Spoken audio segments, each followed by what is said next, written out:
The rear brake slightly, you see the accelerator is completely disengaged. Currently the way it's being delivered is I think they deliver it on a flatbed truck. It's not as well built as an ATHER.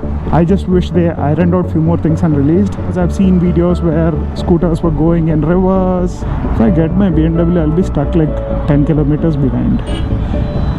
Switch to ATHER and see how that feels. The ride quality on Ola is better than ATHER for sure, because it's light and nimble. It handles brilliantly in the corners.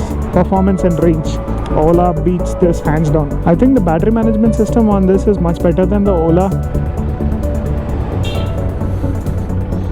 On a whole, I love the Ola S1 Pro electric scooter. As you can see, I'm on the Ola S1 Pro electric scooter. Not mine. I didn't get any marketing scooter by Ola or anything. This is just a subscriber of mine who was nice enough to lend this for 2 days. I gave him my ATHER so that he can use it. So heading back to return the scooter, but I've spent all day yesterday shooting this. Had various levels of impressions. I say various levels because initially I had some issues with it. Like on this scooter, when you hit the brake even slightly, the accelerator is disengaged. The scooter is moving. I've hit the rear brake slightly. You see, the accelerator is completely disengaged. That is a new thing for a lot of scooter riders, because in traffic or in uphill, we brake and we try to accelerate slightly. We do both of them simultaneously. So it was a new driving experience for me that I didn't know initially. It was mentioned in a lot of YouTube videos already, the first drive reviews or something, but I didn't expect so much of a change in the riding behavior. Like there was one section yesterday where I had to climb uphill. The reason people... अरे suddenly बंद हो गया बंद this is a problem yaar. And when I was climbing, usually what we do when we're climbing uphill is we brake, release the brake, accelerate, and sometimes we hold the brake slightly and still accelerate. It's not the best riding method, but that's how we got used to it. Even in moving traffic, we press the brake slightly and move. In the scooter, you can't do both of them simultaneously. You can either accelerate or brake. That's it. Once you get used to that, this is pretty easy peasy. And I never had any heating issues. Mind you, Hyderabad weather is not at its hottest level, so in the summer there might be. I was riding in hyper throughout yesterday and never it switched back. It is so interesting to see how my impressions changed over time. So I'm sure a lot of people who own the scooter, their experience would also get better over time, because there is still a lot more features to be added, like music, navigation, riding modes. There are tons of things on their website that will be added sometime this year. Their charging infrastructure is going to improve. Considering it's their first gen product, I would not be so harsh on Ola, and I'm sure they'll ramp it up, but I wish they had the charging infrastructure, the delivery and the service experience in place before they sell the scooters, because currently the way it's being delivered is I think they deliver it on a flatbed truck. You get your insurance documents via email, and then what else, the RTO documents are also going to be come by post, I guess, because the owner of the scooter said he didn't have anything besides that. And I don't know if he has any key for this or any backup key, because currently the only way to unlock and use the scooter is with the PIN code. And if you have some issue, I don't know if you can take it to a service center or something. These are all kind of basic things that need to be in place before you sell something, especially something to do with mechanical and electrical bits.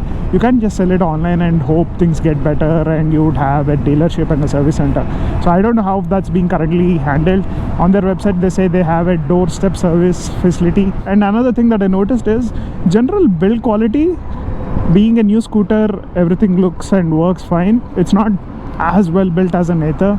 Mind you, ATHER is a second gen product, so they have rectified or perfected their design. So in terms of overall design and build quality, I think there's a lot of room for improvement. I just wish they ironed out few more things and released, especially the electrical niggles, because I've seen videos where scooters were going in reverse and also the range dropping suddenly. The owner of the scooter also reported that overheating issues on some scooters. Didn't happen on this scooter. If all these niggles and issues were not there, this would have been a 9 out of 10 scooter because of the amount of things it has done well. Like the battery range is excellent, the performance is amazing, braking is decent, I wish it was sharper, the ride is one of the best in any scooters that I experienced, handling is okay, it's a heavier scooter, it doesn't handle as well as an ATHER, but it's still pretty nimble in the city.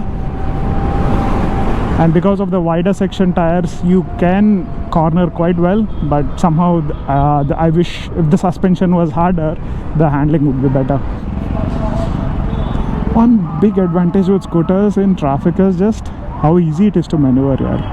If I get my BMW, I'll be stuck like 10 kilometers behind. But this scooter does catch a lot of attention here. It is an attention magnet.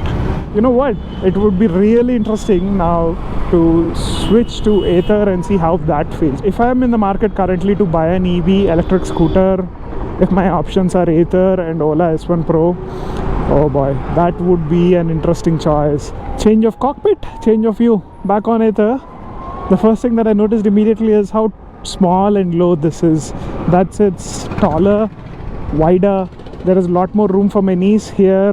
During some tight U-turns, my knees sometimes hit the board here, the panels or the handlebar. That didn't happen on the Ola. That felt more roomier, taller, spacious. And also, the ride quality on Ola is better than ATHER for sure. But what I like in ATHER is, you see, this is in, let's put it in warp. And even if I brake slightly, the throttle doesn't disconnect. See, I'm holding the brake. As you can see, I'm engaging the brake. I can still accelerate. That is something that I like because it's good when you're in traffic or when you're in uphill. It doesn't go back. For Ola scooter, you have to operate both differently, not simultaneously. That's a very important riding behavior change that you need to keep in mind when you have the Ola. Because it's light and nimble, it handles brilliantly in the corners. However, the main aspects of an electric scooter, performance and range, Ola beats this hands down, man. Unfortunately, this is my scooter, I paid fully for it, but it's just that it does perform better and has better range. Although the battery management system is not the greatest, because I think in the summer Ola can definitely have some performance issues because of overheating. I think the battery management system on this is much better than the Ola. I heard the fan kick in at least multiple times. That helps in the long-term life of a battery. So if you want to keep the scooter for longer durations in the ownership, then I think good BMS helps. And also this is a much more sorted scooter in terms of features. You have music, call control, navigation sorted out, dealerships and service network is sorted. This is a second generation product, so obviously they have everything in place. But I think the next update of ATHER would be really important. I don't think I can do that with Ola. I used to hate when people do that in the car because I was cautious, but not everyone would be, and if you hit the mirror, the driver will be so mad at you. But sometimes you want to go through all these nooks and corners and get ahead of the line.